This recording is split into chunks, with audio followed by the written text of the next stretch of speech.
नमस्कार प्यारे दोस्तों, पंचतंत्र की कहानियों की श्रृंखला में आपका स्वागत है। आज जो कहानी हम आपको सुनाने जा रहे हैं उसका शीर्षक है धर्म बुद्धि और पाप बुद्धि। तो चलिए शुरू करते हैं।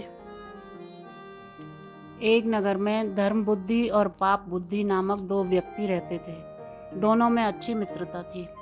एक दिन पाप बुद्धि ने विदेश जाकर धन अर्जित करने का मन बनाया और धर्म बुद्धि के पास आकर बोला, मित्र, क्यों ना धन अर्जन करने के लिए हम विदेश यात्रा करें। वहाँ पर्याप्त धन अर्जित करने के उपरांत हम दोनों अपने नगर वापस लौट आएंगे और सुख संपन्नता का जीवन व्यतीत करेंगे। धर्म बुद्धि को पाप बुद्धि की बात उचित प्रतीत हुई और वह विदेश यात्रा में पाप बुद्धि के साथ हो लिया। दोनों ने देश देशांतर की यात्रा की और प्रचुर धन अर्जित किया। अर्जित धन के साथ जब वे अपने नगर लौटने लगे तो पाप बुद्धि ने धर्म बुद्धि से कहा, मित्र, इतना धन देखकर हमारे सगे संबंधी कहीं हमसे ईर्ष्या न करने लगे। ऐसे में अनिष्ट की आशंका रहेगी। इसलिए उचित होगा कि हम अपना धन नगर के बाहर किसी सुरक्षित स्थान पर रख दें। धर्म बुद्धि पाप बुद्धि से सहमत हो गया और दोनों ने नगर पहुंचने के पूर्व अपने धन का बड़ा अंश एक पेड़ के नीचे गड्ढा खोदकर डाल दिया। गड्ढे को मिट्टी से ढककर उसे सूखी पत्तियों से छुपाकर वे नगर आ गए। कुछ दिन व्यतीत होने के उपरांत पाप बुद्धि उसी स्थान पर वापस लौटा। गड्ढे को खोदकर उसने पूरा धन निकाल लिया और उस पर मिट्टी डालकर पुनः सूखी पत्तियों को ढक दिया। पूरा धन घर में छुपाने के उपरांत वह धर्म बुद्धि के पास पहुंचा और बोला, मित्र, मुझे पारिवारिक कारणों से धन की आवश्यकता पड़ गई है, इसलिए चलो हमारे विदेश में अर्जित धन में से कुछ धन निकाल कर ले आते हैं। धर्म बुद्धि तैयार हो गया। दोनों जंगल में निर्धारित स्थान पर पहुंचे। धर्म बुद्धि ने गड्ढा खोदा किंतु वहां से धन नदारद था। दुष्ट पाप बुद्धि रोने पीटने का नाटक करने लगा और धर्म बुद्धि पर धन चुराने का आरोप लगाने लगा। बात नगर के धर्माधिकारी के पास पहुंची। पाप बुद्धि ने धर्माधिकारी के समक्ष धर्म बुद्धि पर चोरी का आरोप लगाया और न्याय की गुहार लगाने लगा। धर्म बुद्धि अपने मित्र के इस व्यवहार से आश्चर्यचकित था। वह धर्माधिकारी के समक्ष जड़वत खड़ा रहा।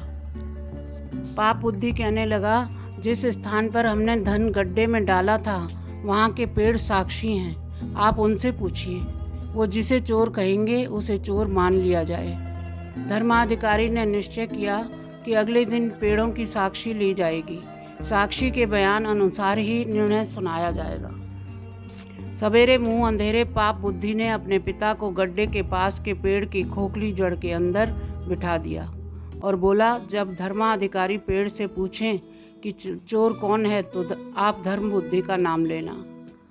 पिता ने ठीक वैसा ही किया। धर्माधिकारी ने जब पेड़ से पूछा, वन देवता, धर्म बुद्धि और पाप बुद्धि के धन चोरी हो जाने के प्रकरण में आप साक्षी हैं, कृपया बताएं इन दोनों में चोर कौन है। प्रश्न सुनते ही पेड़ के खोखले जड़ के अंदर बैठा पाप बुद्धि का पिता बोल पड़ा, धर्म बुद्धि चोर है। पेड़ का उत्तर सुन सब आश्चर्यचकित रह गए। धर्माधिकारी ने साक्षी स्वरूप पेड़ का उत्तर स्वीकार कर लिया। वह अपना निर्णय सुनाने को हुए ही थे कि धर्म बुद्धि ने पेड़ की खोखली जड़ में आग लगा दी। आग की लपटों के कारण पाप बुद्धि का पिता झुलस गया और चीखते हुए पेड़ की जड़ से बाहर निकला। मृत्यु पूर्व उसने पाप बुद्धि के द्वारा धन चोरी करने का भेद खोल दिया। दंड स्वरूप धर्माधिकारी ने पाप बुद्धि को उसी पेड़ पर लटका दिया। पाप बुद्धि को उसके कर्मों का फल मिल गया। एक ओर उसके ऊपर पिता के वध का पाप चढ़ा और दूसरी ओर अपने कर्म का दंड भी मिला। सीख, बुरे कर्मों का फल बुरा ही होता है। प्यारे बच्चों, हमें इस कहानी से यह शिक्षा मिलती है कि हमें अपने साथी का चुनाव करते हुए बहुत सावधानी पूर्वक विचार करना चाहिए। दोस्तों, आपको यह कहानी कैसी लगी हमें कमेंट सेक्शन में अवश्य बताएं और अगर आपको यह पॉडकास्ट अच्छा लगा हो तो वीडियो को लाइक अवश्य करें और शेयर भी करें। पंचतंत्र की अन्य कहानियाँ सुनने के लिए सीरीज के साथ जुड़े रहें। मिलते हैं अगली कहानी में। धन्यवाद।